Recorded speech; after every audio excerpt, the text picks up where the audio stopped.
काय रे? काय बघतोय? अरे वडापाव. हा? भूक लागली यार. किड्या, आता तुला वडापाव खाऊ घालायचे चोचले सुद्धा नाही पुरू शकत यार मी. अरे वडापावचं सोड, मग घरून आणायचं ना काहीतरी डब्यात. तुझे बाबा आले असतील ना, संत्रा बर्फी आणली असेल ना नागपूरवरनं, ती आणायची यार. संत्रा बर्फी? काही काय बोलतोय किडे? इथे मी किती टेन्शन मध्ये माहितीये ना तुला? तर तुला तुझंच टेन्शन दिसतं. अरे मलाही 10 पट टेन्शन आहे. तुला काय टेन्शन आहे? अरे तू नोकरी सोडून बसलायस ना, वर मलाच विचार काय टेन्शन आहे. अरे मग मला काही स्वाभिमान आहे की नाही? आणि मला एक सांग किडे, तुला काय वाटतं मला काय दुसरी नोकरी मिळणार नाही कुठे? मिळेल ना, मिळेल, नोकरी मिळेल. पण तू या सगळ्यावर पाणी सोडलाय ना, त्यामुळे चुल्लूभर पाण्यात बुडून मरायची वेळ आली आहे माझ्यावर आणि शण्यावर. अरे एवढं नाही झालेलं रे काही. तुम्ही ना उगीच काहीतरी बोलताय. जरा पेशन्स ठेवा ना. आणि एनिवे मला त्या राधिकाचे उपकारही नको आणि तिचे पैसेही नको.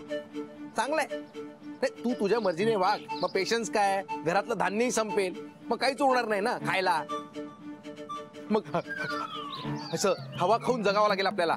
तोही शोध लागलेला नाहीये अजून, माहितीये तुला? अरे निदान माणसाला जगायला अन्न, वस्त्र, निवारा, नाहीतर वडापाव एवढं तरी लागतं यार. म्हणजे निदान 4 भिंती लागतात राहायला, घालायला कपडे लागतात. तुझ्या त्या स्वाभिमानाने काही होणार नाहीये यार. प्लीज प्लीज तू जा, राधिकाकडे जा यार प्लीज. अरे नाही रे, मी नाही जाणार आहे, अजिबात नाही जाणार.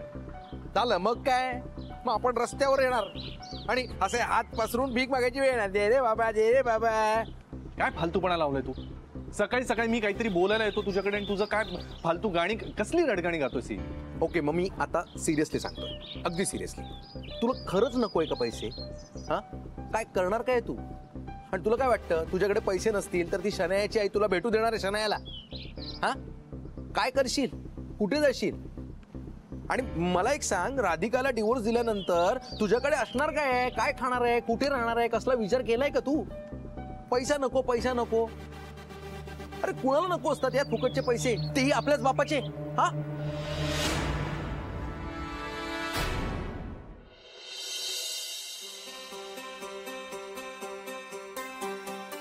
राधिका, का करत आहेस हो? पुडाच्या वड्या. आई, हे कोणचं तेल आहे ग? आपण नेहमी वापरतो तसं तर हे दिसून नाही राहिलं. आई, हे आहे new Emami healthy and tasty rice bran oil. हे खास मी तुमच्यासाठी आणलंय. होय बाई, का खासियत आहे या तेलामध्ये? आई, हे हेल्दी तेल आहे. ते आपल्या शरीरातलं बॅड कोलेस्ट्रॉल कमी करून तुमच्या हृदयाला हेल्दी बनवतो. आणि यात भरपूर प्रमाणात ओरेझोनल आहे. हे फिजिकली रिफाइंड ऑइल आहे. याच्या हाय स्मोकिंग पॉइंटमुळे हे कुठल्याही पद्धतीच्या स्वयंपाकासाठी उपयुक्त आहे. म्हणून आता मी स्वयंपाकात हेच तेल वापरणार.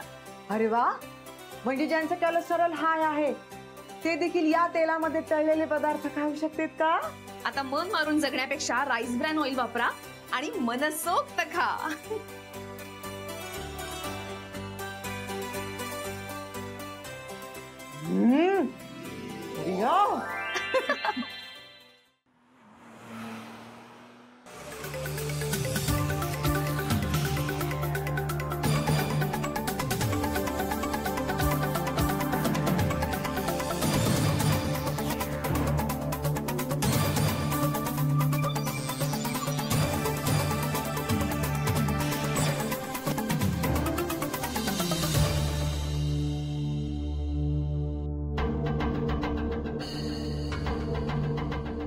सरिता ताई, हॅलो. नाही, तुम्ही काहून आलात बरं? काय असं काय बोलताय तुम्ही? हे पहा, गुरु, राधिका वगैरे कोणी घरामध्ये नाहीये, ते आल्यानंतर या बरं. ते एक काम करा, तुम्ही येऊच नका ना. काय प्लीज प्लीज असं बोलू नका. माझ्याशी 2 शब्द बोल ना दूर. तुम्ही मला घरातही घेत नाही का? आता का राहिलंय का बाकी बोलायचं? पहा बरं, आम्ही आगंतुकाला घरामध्ये घेत नाही. आगंतुक म्हणू नका. हे बघा, माझं खूप इम्पॉर्टंट, खूप महत्वाचं काम आहे तुमच्याकडे. सरिता, सरिता,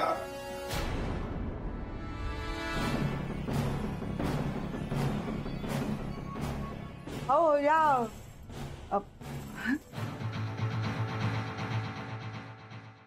मिस्टर सुभेदार, नमस्कार. मी सुलक्षणा, सुलक्षणा सबनीस, शनू बेबी, शनयाची मम्मा.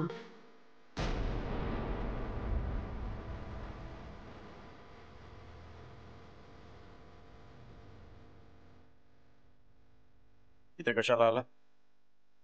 काय काम आहे तुमचं? बापरे, किती राग आहे तुमचा माझ्या शनू बेबीवर. त्या मुलीमुळे माझ्या मुलाचा संसार मोडला. ज्या मुलीमुळे माझ्या सुनेला एकटं जगायची पाळी आली, त्या मुलीचं मी कौतुक करणारच नाही. एवढं समजण्यात का सुजाण आहात तुम्ही? खरंय तुमचं.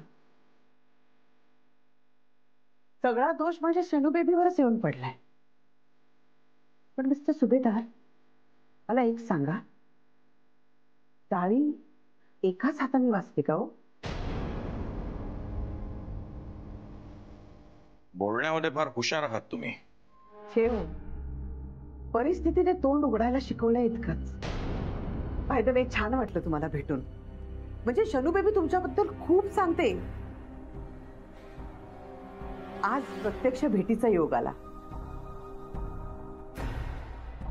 मिस्टर सुभेदार, मला तर आश्चर्य वाटतंय की इतकं सगळं झालं तरी तुम्ही मला कसं बोलवलं नाही. हो, म्हणजे तुमच्या मुलीवर लक्ष ठेवायला दुसरं कोणी का हवं होतं? तुम्हाला तुमच्या मुलीवर लक्ष ठेवता आलं नाही? तुम्ही तरी तुमच्या मुलावर कुठे लक्ष ठेवलं नाही? म्हणजे तसं जर झालं असतं तर ही वेळ आलीच नसती ना. तुमचंही बरोबरच आहे म्हणा. आपलंच नाणं खोटं म्हटल्यावर आपण जाब तरी कोणाला विचारणार. माझी शनू खूप अविचारी आहे. ती अल्लड आहे हो, लाडावलेली आहे. तिच्यामुळे तुम्हाला सगळ्यांना खूप त्रास झालाय मला माहिती आहे. पण तुमचा गुरु ना, तो तर मॅच्युअर्ड आहे ना. त्यांनी का नाही समजूतदारपणे सगळं हाताळलं? माझ्या शनू बेबीला संसाराचा काहीच अनुभव नाहीये. तिने संसार कधी केलाच नाही. पण गुरुनाथनी तर 10 वर्ष संसार केला ना.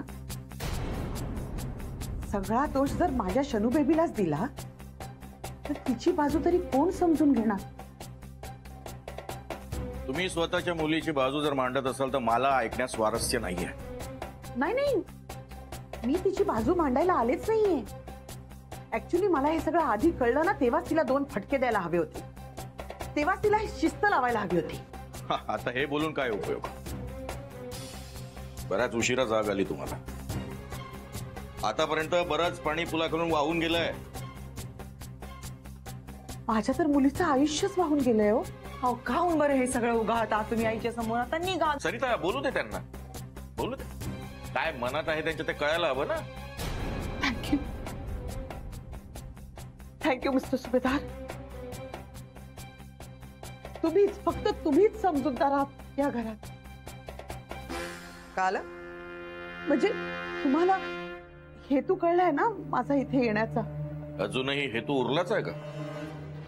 गुरुनाथला अजून किती लोबाडायचं बाकी ठेवलंय? नाही हो, ही असं काही बोलू नका. माझ्या शनू बेबीने खूप प्रेम केलं हो गुरुनाथवर, विश्वास ठेवला त्याच्यावर. पण गुरुनाथने काय केलं? आपली बायको कशी अयोग्य आहे आपल्यासाठी हेच सतत तिला सांगून तिची सहानुभूती घेत राहिला. कालांतराने दोघांमध्ये प्रेम झालं. तिने त्याच्यावर विश्वास ठेवला. पुढे पुढे त्याचा परिणाम त्यांची एंगेजमेंट पण झाली. माझ्या शनू बेबीचं आणि गुरुनाथचं अफेअर आहे, एक्स्ट्रा मॅरिटल अफेअर आहे, असं जगजाहीर झालं. काय मिळालं माझ्या शनू बेबीला? तिची फक्त बदनामीच झाली ना. पण सरिता ताई, अहो, पोरीच्या जातीला किती सोसावं लागतं ह्याची कल्पना तुम्हाला असेलच ना. तुम्हाला स्वतःला मुलगी नाहीये, पण राधिकावर तुम्ही मुलीपेक्षा जास्त प्रेम केलंत ना. उद्या देव न करो आणि तिच्या बाबतीत असं काही झालं असतं तर तिने सहन केलं असतं का?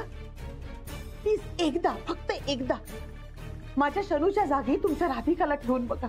1 मिनिट. आमची राधिका तशी नाही आहे. ती माणसं जोडायला शिकली आहे, तोडायला नाही. आणि असले उद्योग करून दुसऱ्याचा संसार ती कधीच मोडणार नाही. माझ्या शनू बेबीने फक्त प्रेमच केलं हो तुमच्या गुरुनाथवर. पण या सगळ्यात तिचं नाव इतकं खराब झालं की कुठलाही चांगला मुलगा तिच्या बरोबर आता लग्न करणार नाही. तिला या सगळ्यापासून लांब ठेवायचा मी खूप प्रयत्न केला. तिच्याशी वेळेस अबोलाही धरला. ओरडले तिला, काही नाही केलं, पण ह्या सगळ्याचा शेवट काय झाला? अहो पोरगी जीव द्यायला निघाली माझी. ते खरंय की नाटक होतं देव जाणे. नाटक नाटक असतं तर पडली असती का ती? पाय मोडला असता का तिचा? हे बघा मिस्टर सुपेदार, माझी मुलगी पूर्णपणे अवलंबून आहे गुरुवर. आणि गुरुनी काय केलं? नोकरी सोडली. तुम्ही दिलेल्या इस्टेटीवर पाणी पण सोडलं.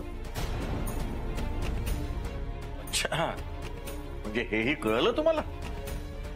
हो, गुरुनाथनीच सांगितलं. त्यांनीच सांगितलं तो तुमच्याकडनं एक छदाम सुद्धा घेणार नाही. मलाही आवडला, मला आवडला त्याचा हा बाणेदारपणा.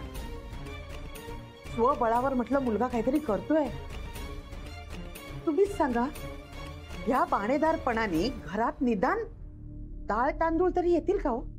त्यालाही पैसे लागतातच ना. काय म्हणायचं काय तुम्हाला? माझं म्हणणं इतकंच आहे की आपलं पोट शेंबडं असू दे, लंगडं असू दे, नकटं असू दे, म्हणून आपण त्याला वाऱ्यावर सोडत नाही ना. मान्य आहे, माझ्या शनूच्या हातून खूप मोठा गुन्हा घडलाय. तिने तुमच्या राधिकाचा संसार मोडलाय, म्हणून काय मी तिला वाऱ्यावर सोडू? नाही हो, जे काय सत्य आहे ना ते मला स्वीकारून पुढे गेलंच पाहिजे. कारण मीही एकटीच आहे. राधिकाचा एकटेपणा मी समजू शकते. माझ्या शनूचे पप्पा असंच आम्हाला दोघींना एकटं सोडून निघून गेले होते. त्यानंतर शनूला मी एकटीने सांभाळलं. आयुष्यभर सांभाळत राहीन तिला. पण तिचा हट्ट, ती म्हणते मी लग्न करीन तर गुरुशीच. अशा वेळी आता मी काय करू सांगा? रात्रभर मला झोप लागत नाही, चिंता लागून राहते. काय होणार या पोरीचं? उद्या देव न करो हिच्यावर उपाशी राहायची वेळ आली. हे दोघं कुठे राहणार? काय खाणार? काय पिणार? आणि उद्या जर ही प्रेमाची पट्टी या दोघांच्या डोळ्यावरनं उतरली आणि सत्य समोर आलं तर परत या दोघांनी मिळून आत्महत्येचा विचार वगैरे केला.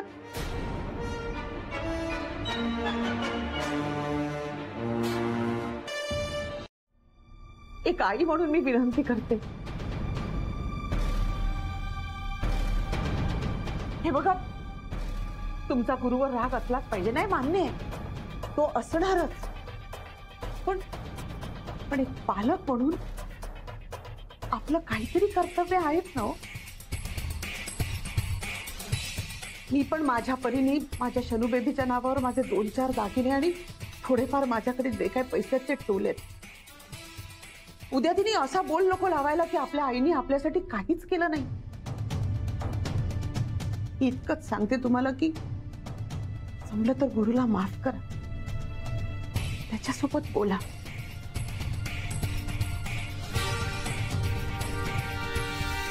येते.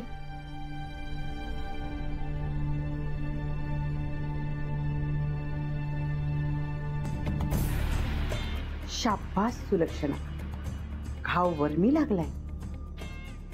आता बघू काय होतंय.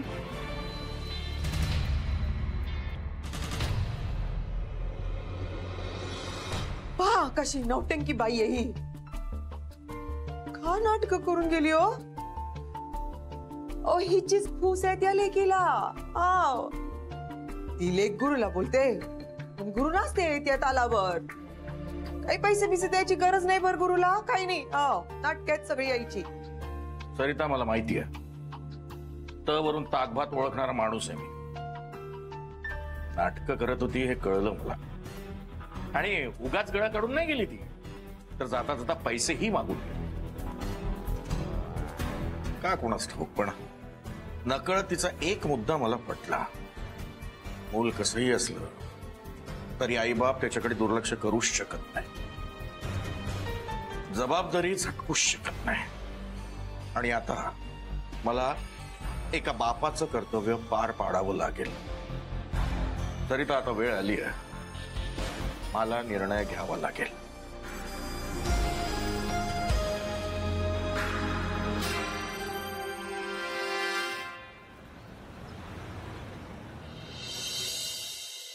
तो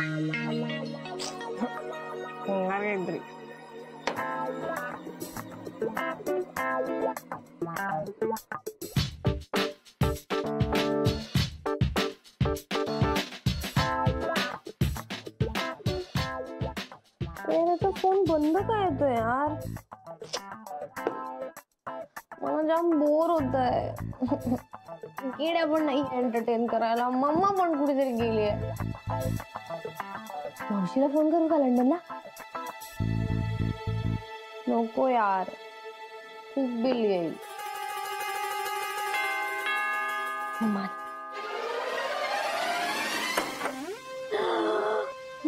कुठे गेली होतीस तू? शानू बेबी, काय झालं माझ्या शानू बेबीला? कुठे गेली होतीस तू? काही आणलंस का माझ्यासाठी? काहीच नाहीये. मम्मा मला ना वेड लागले. काहीतरी नवीन सांग ना. Very funny. हा मस्त, तुला जोक सुचतायत ना. इकडे मला बोर होतंय. कुठे गेली होतीस तू? आणि न सांगता गेली होतीस. नाहीतर मला तरी सोबत घेऊन जायचं ना. बेबी, मी जिथे गेली होते ना तिथे तुझं काही काम नव्हतं. मीन्स मी माझं काम अगदी चोख केलंय. मी जे फासे टाकलेत ना ते जर बरोबर पडले ना तर सगळा डाव आपल्या बाजूने फिरेल. मग तू काय बोलतेस? मला काही. मी कॅरीच्या डॅडीला भेटायला गेले होते. What? Are you serious? Yes. मम्मा यार, का असं केलंस? मी तुला सांगितलं होतं ही अ मॉन्स्टर. तो गॅरीचं लाईफ मिझरेबल करून हो हो हो हो, लिसन टू मी. मी जे त्यांच्या समोर चित्र उभं केलंय ना ते जर त्यांना पटलं ना तर तात्पुरती तरी आपली सोय होईल. आता राहिला प्रश्न 300 करोडचा. म्हणजे राधिकाचे 300 करोड आपले कधी होतील? 300 crores. येस. म्हणजे 300 टाइम्स युरोप ट्रिप. जा माझ्यासाठी पाणी घेऊन ये जा. आणते. कधी कधी वाटतं हॉस्पिटलमध्ये बिल्ला नक्की बदलला असणार.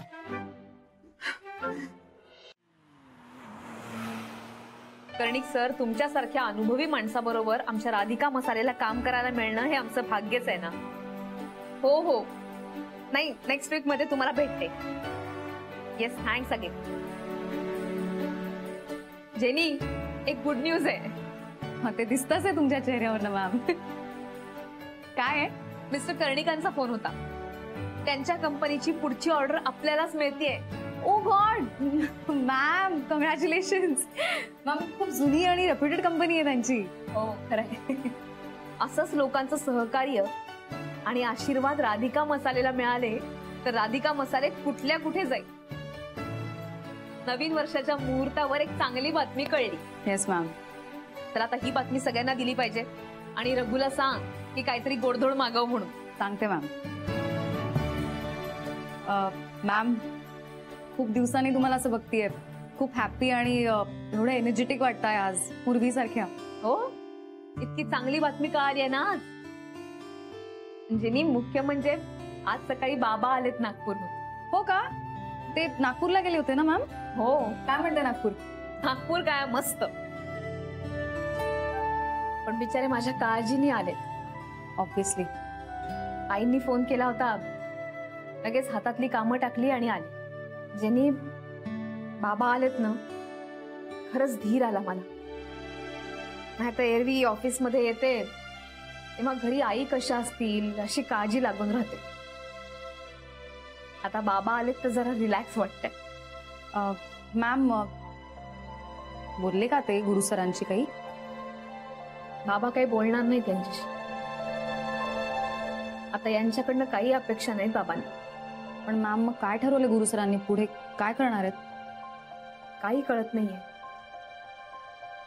आज तर ऑफिस मध्ये यायलाही तयार नव्हते. जेनी, आता बघ ना, लंच टाइमची वेळ झाली तरी सुद्धा अजून आले नाहीये. मॅम, मी एक सांगू का प्लीज तुम्हाला? तुम्ही नका एवढा त्यांचा विचार करू. तुम्ही इग्नोर करा त्यांना प्लीज. कारण तुम्ही जितकं लक्ष देता ना त्यांच्याकडे, ते मुद्दाम करतात आणि मग तुम्हालाच स्ट्रेस येतो. Ma'am please. नाही, मला यांची काळजी वाटतच नाहीये. मला काळजी वाटते ना ती शन्याच्या आईची.